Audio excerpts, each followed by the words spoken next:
Well, what is happening, people? How is everyone doing on this wonderful, wonderful Friday in Chicago? Yes, for me, it was the first day of official school. So it was great to see staff members that I hadn't seen in a while. It was great to see students, everybody completely masked up, safety protocols all in place because that's just what we have to do in this age of COVID. Believe it or not, but you have to believe it because that is exactly what is going on. And so keep that in mind, people. We are in some dangerous times and definitely need to be aware of what's happening and what's going on. So excited to be here.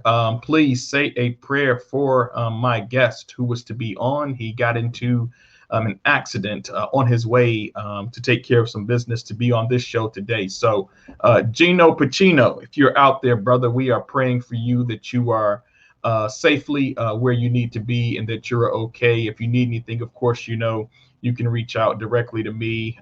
These things, life just happens. And so I was talking to my team recently to let them know that life is always going to happen. So here we have a guest who was coming on, but had an unfortunate incident on his way here. He's not harmed, he's not injured, but it was enough to slow him down for him not to hold fast to being here on today. So definitely want to wish my man Gino Pacino well. If he's able to join, he will, but I just told him prioritize what he has to do to take care of his business for right now. So if you're wondering where one of the busiest, hardest working MCs in Chicago is, he's taking care of some business that just came up for him.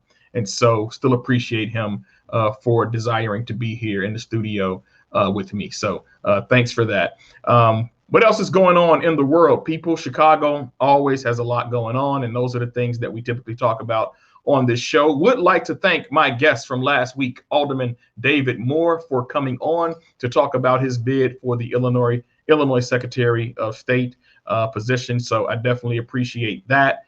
Him being here, him coming on to talk to the people of Chicago. I think he has a good chance here, folks. I mean that sincerely. Like, I really think this dude can pull it off.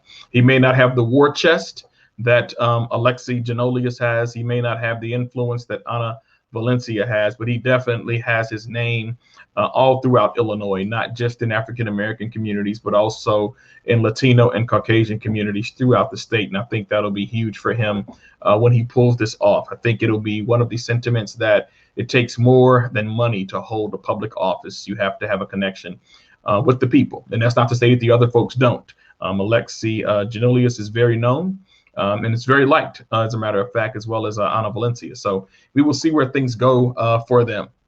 What else is happening that I can talk to about? Well, not sure if you all know, a CPD lieutenant in February of 2021 is accused of shoving a flashlight close to the rectum of a juvenile carjacking suspect. Lieutenant Wilfredo Roman is out on bond and able to continue working while his investigation continues.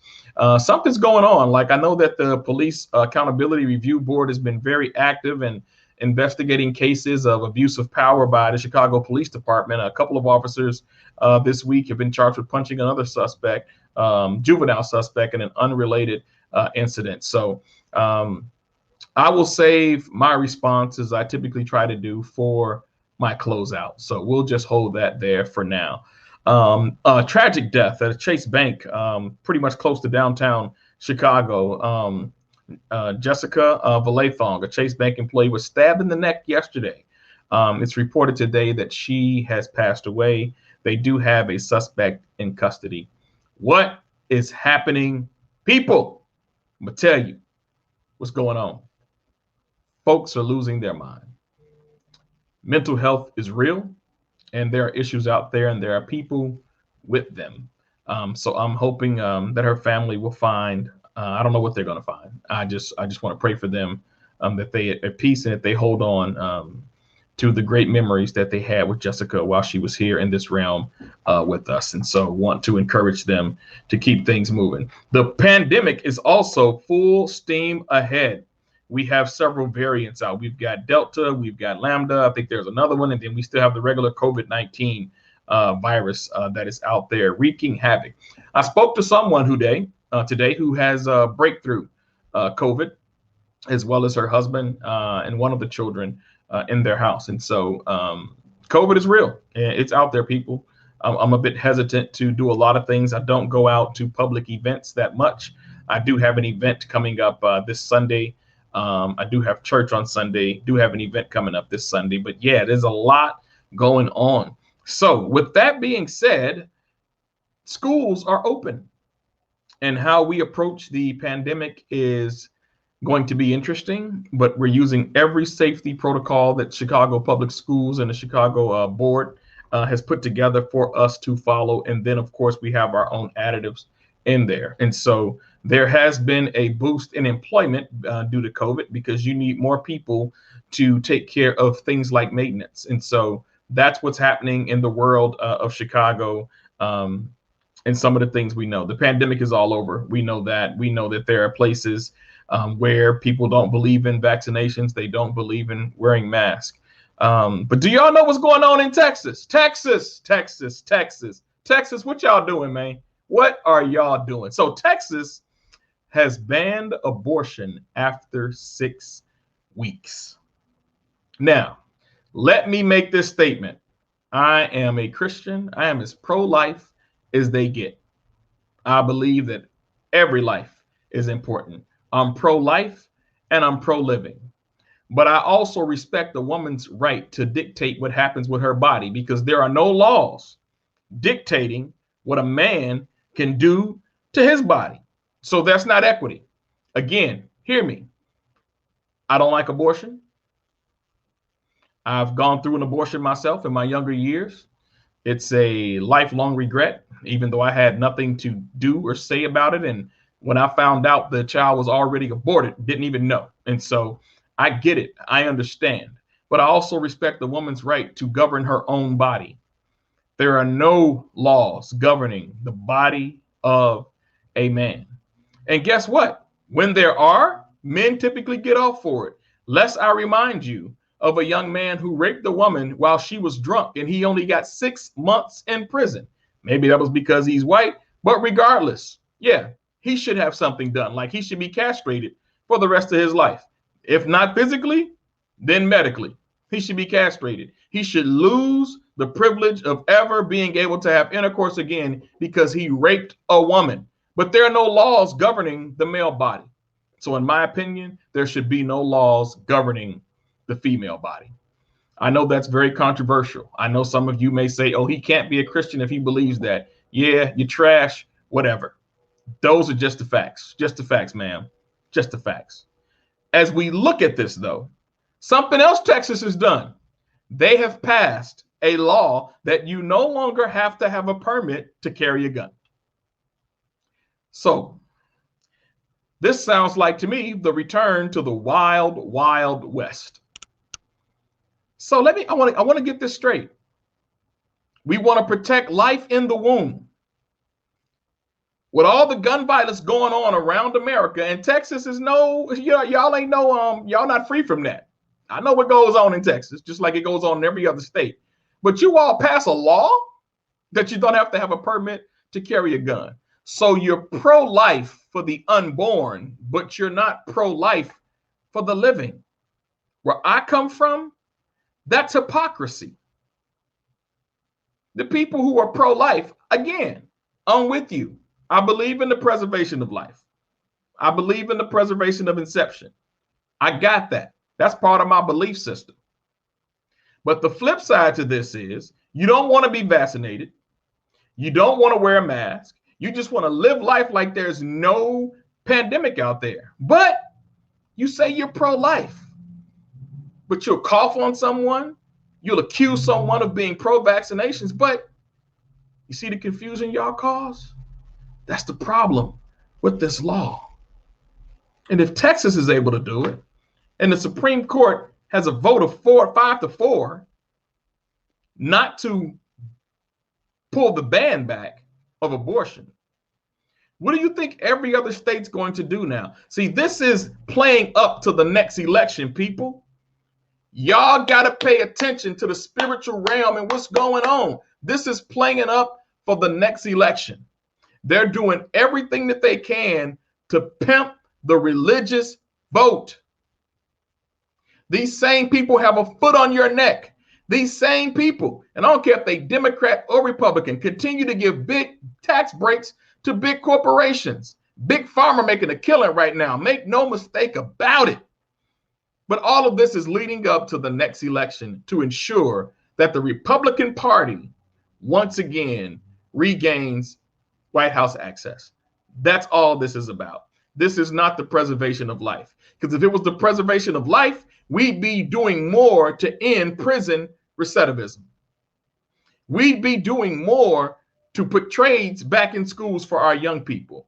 We'd be doing more to ensure that people who are in prison are being educated so when they get out, they don't want to come back, that they're empowered. If we were pro-life, we'd be doing more to ensure that businesses don't lock out people who don't have major criminal records. Now, if you done murdered like 10 people, first of all, you probably shouldn't be out of jail. Let's just call that what it is. You probably should stay in there. But for those who have lesser crimes, right? If you committed armed robbery, you probably not going to get a job at a bank. I'm just going to say, you probably won't get a job at a bank. But I bet you can make phone calls to that bank while you're in prison and not get paid for it while the bank making money on it. Yeah, think about that. So if people were actually pro-life, y'all, they definitely would do something about it. But they're not, because they really don't care. They're using, again, religion. And by the way, Texas, what about that power grid? Y'all awfully quiet on that. Yeah, Governor, people died, froze to death on your watch, pal. Oh, but you pro-life. Just want to check. Come on, Texas, get it together. Y'all bigger, better, and smarter than that. Do not be used. All right? This is your boy, Tony Briscoe. Just wanted to come in. You know, when you go live, you have to go live. You can't back out of it. So I wanted to talk to you all just for a moment. Elections that are coming up next year. Do not forget first congressional runs, and do not forget the Illinois Secretary of State position that is open as well. We're reaching out to those candidates this week who are running for Congress again this time to see if I can get them on, and maybe for TB Lives on Be in the Mix first. Public debate. I think we can do that. I think we can make that happen with no problem. All right. So what are my closing thoughts on the alleged abuse of power by the Chicago Police Department as of late? The citizens of Chicago are not at war. We are under siege. See, when you're at war, you're able to fight back. You're able to defend yourself. We don't necessarily have that option per se in Chicago as citizens. We are under siege to gang violence and gun warfare. What do I mean by that? If you have concealed carry, it's very unlikely that you will be able to defend yourself while you have a gun on you. And the chance that you may get to respond with a firearm, you may end up, unfortunately, like a retired firefighter who was able to return fire, but he also succumbed to his wounds in that incident. So the citizens of Chicago, we are not at war. We are under siege. Now, the Chicago Police Department is bound by a code of ethics. They are not allowed to retaliate. That's what gangs do. They are not allowed to respond emotionally. That's what gangs do. They are not allowed to act inhumane. That's what gangs do. They are not allowed to act outside of the bounds of the laws. That's what gangs do. Now, we're not talking about the Jason Van Dykes who put 16 bullets into the body of Laquan McDonald. Not talking about him. We're not talking about the Burges who get a slap on the wrist for tying up electric rods to the genitals of Black men to force them into false confessions, lead to them spending years in prison and tons of prosecutorial misconduct and mayoral misconduct that was never, ever brought to the surface. What am I saying? If your citizens are under the threat of domestic terrorism, which gang violence is, which carjackings are, if your citizens are under this type of domestic terrorism, you cannot fight an enemy like that of citizens without an elite squad that's allowed to do their job and handle their business. Now, I know that's a thin line, folks. Wait a minute, Tony, you just said you're a Christian, but you also just said that you cannot fight urban warfare without having people who can engage urban warfare. I mean what I say, and I said what I mean. It's a problem when our kids can't even sleep in their house without bullets flying through the window. My daughter found a bullet about a month ago outside that hit our house. Thank God it didn't come through a window. It hit our family. But in gang warfare, yeah, you need a task force who can move. Now, I'm not talking about bringing on Vic Mackey from the Shield and his team of illegal drug dealers who stole money from the Armenian mob and all this other stuff that happened on TV. But I do believe that our police officers, and I'm not defending all police officers, let's make that clear. I do believe that our police officers have a job to do. And I believe that we have laws in place that make it very hard for them to do their jobs. Because everybody's screaming about the police, but there's nobody screaming about these gangs. And part of me understands why. There's a retaliation fear. Because the police departments and the state's attorney's office, you testify against these gang members, you're not protected by them after the trial is over. It's open season on you. So they do need to correct that problem with the community. The community is silent, not because we want to be. We're silent because we don't trust the system. But what I'm saying is, if you want our citizens to walk these streets freely, if you want our citizens to be able to drive on the Dan Ryan Expressway and Lakeshore Drive freely, something has to be done and a message needs to be sent. Now, I'm not in law enforcement. I'm not qualified enough to say who needs to be sent or what needs to happen. Or Tony, what does it mean if you allow someone to operate without him, without malice? What does it mean if you just let somebody have control like this? Look, what I'm saying is, I want our kids to live.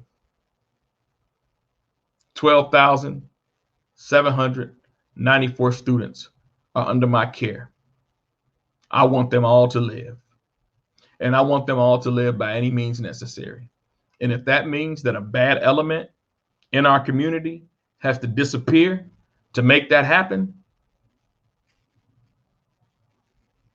I'm not going to feel bad for thinking about it that way. Because I understand what warfare is. We just lost 16 Marines in Afghanistan. May God rest their souls. I don't want to lose another child. I don't want to lose another student. I don't want to lose my own child. I lost my nephew in June of 2020 to gun violence. I don't want to see another child gone. These are the things that we should be talking to our aldermen about. These are the things we should be talking to our mayor about. Y'all don't want to wear a mask.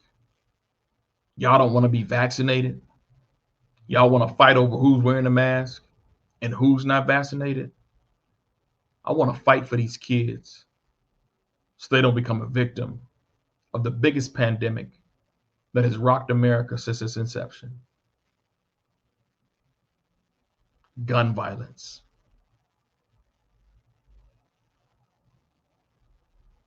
We got to stop it. What say you, Chicago? It's your boy, Tony Briscoe. Thank you for tuning in to Tony Briscoe Live. I hope you all have an amazing week. I hope you all have an amazing Labor Day. If you see a student, just bless them. If they find what you praying for them or praying with them, pray with them, but do it at 6 feet distance with a mask on, please. But hey, it's your boy Tony Briscoe. I'm out of here. My man Gino Pacino, brother, we'll get you back on. I hope you're well with the emergency that came up for you, man. You keep your head up, you keep shining, you keep grinding, and you keep doing what you are doing. I'm out of here. Peace, family. Love you, brother Dotson.